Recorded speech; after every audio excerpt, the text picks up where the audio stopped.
to my channel. If you're new, welcome, and please stay by subscribing and turning off the post notifications so that you get notified each time I post a new video. And to the old ones, my OGs, welcome back. I'm back, guys. I have a baby now. As you can hear in the background, I have a baby.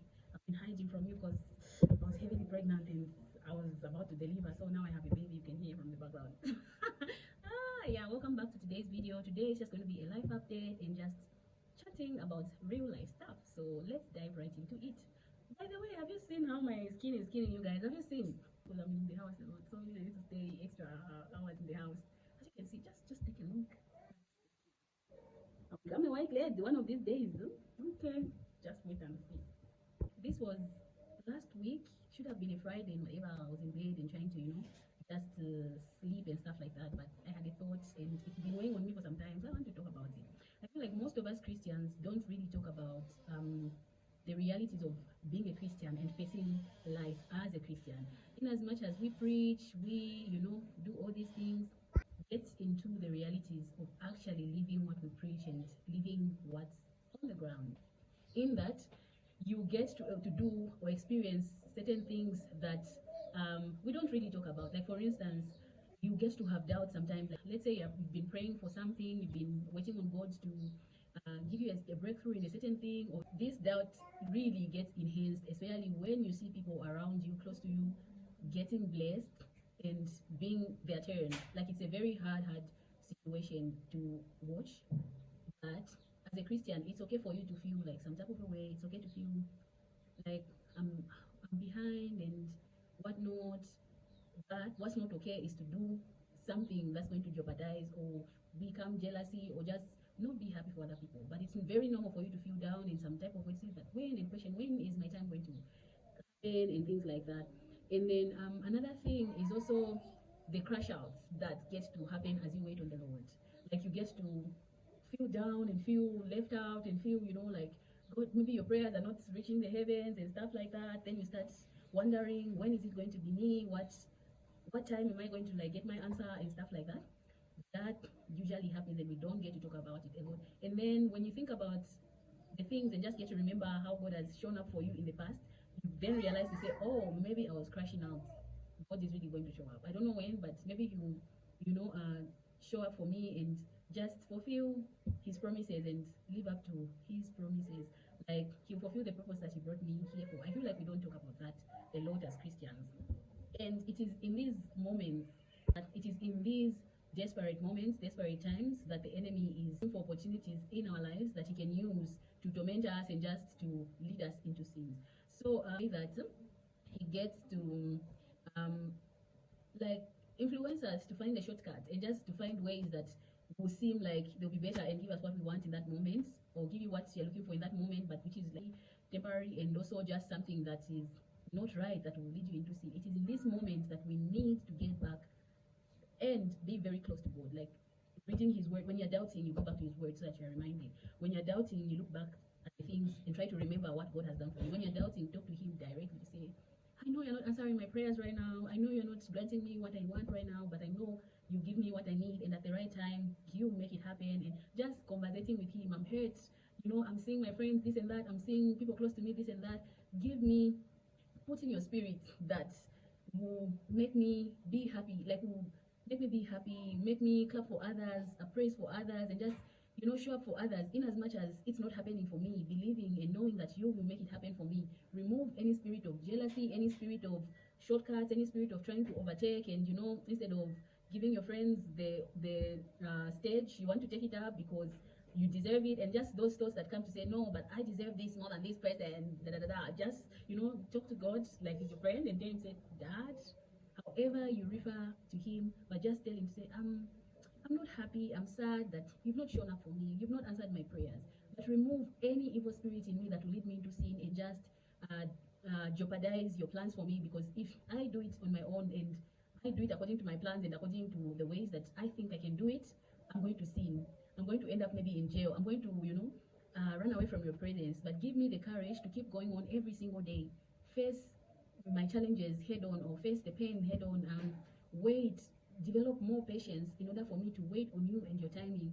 Talk to him, say all these things. I feel like as Christians don't talk much about that, but yeah, it's very, very important, because it's in that vulnerable situation that there's a thin line for you to sin and there's a thin line for you to do wrong, especially in friendships. Like when you see God blessing people close to you, you need to pray hard because the enemy takes advantage of that.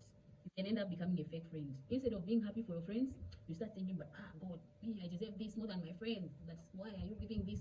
No, pray and ask Him to give you and remove. It's normal for a human to feel bad, to feel some type of, but tell God to remove any spirit of jealousy, animosity, anything like that can lead you into sin. And why are you not being happy for your friends and the people close to you? Because I mean, it's their time. God bless them. And it's their time for them to have what they have, and your time will come. So you wouldn't want someone to be whining, someone to be acting a certain way, even like feeling bad to share things with you because they know that you feel bad and whatnot. Even you as a person, when it's your time for God to bless you, you wouldn't want your close people, people close to you, your family, your friends, to like feel bad for you. Instead of like showing up and being happy for you, but they start feeling bad and even hiding and doing things because they are scared that you feel bad and you start acting out. So that's another thing. So in the waiting season, let's learn to be grateful because gratitude is the best attitude, and gratitude just gives you this patience and peace, and then knowing that He has done it before, He's still going to do it at His right time. And then also another thing we don't talk about is learning to be happy and finding joy in the now. In as much as we worry for the future, we worry that our past, maybe we did certain things that we feel like might jeopardize our future. However, it's very important to be happy now and praise God. And every single day you wake up, see something, at least one thing that you're grateful for, and let Him know to say, I am grateful for this. Years ago, that which you have that you're grateful for in that moment was a prayer point, and having that should be a source of joy and should be something that makes you very, very happy. As a Christian, you need to mind your business. Like, yes, you can have people around you that you're on the same pace with and whatever, but minding your business in the aspect of, don't be like a monitoring spirit where you keep checking and tracking where your friends are moving at so that you should be at the same level, or no one should go ahead of you and stuff like that. Ask God to give you the grace of minding your business. Don't start checking, no, I need to check on how this person is moving, how that will lead you into sin, because why are you acting like a monitoring spirit? Like, just wait on people to inform you, wait on people to let you in and tell you or involve you, and just be in your lane and you and your God do your thing. And just if you feel very lonely, and most of us as Christians don't talk about this, most people don't know how to be alone and just be in that personal space, so which leads into like checking to see how far people are, where you, and trying to be inclined to people, and just which can lead you into sin, because at some point you trying to force things and trying to read on where everybody is moving at the pace at which everyone is moving will lead you into sin by doing things that are going to like hurt other people and just not being normal, because at the end of the day you become a monitoring spirit. So let's learn to mind our business as Christians. If you're bored, talk to God.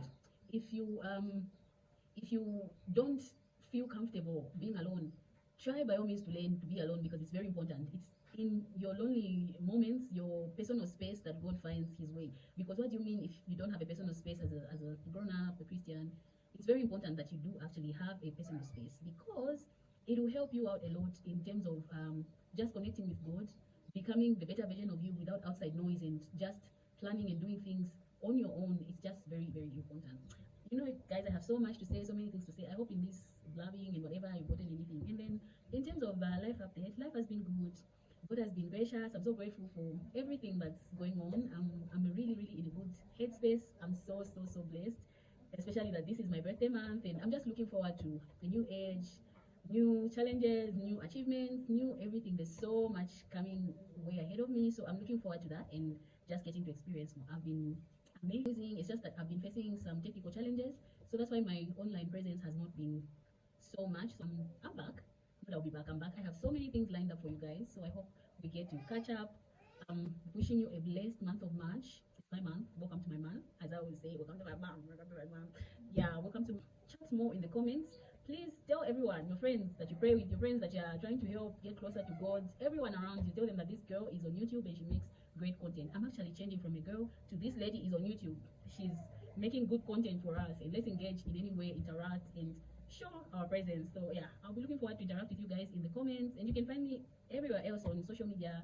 I use the same name, Rosemary Kavichi. And yeah, thank you guys so much for hanging out with me, for watching my video, and just being there. Thank you so much. Until next time, it's a bye for now.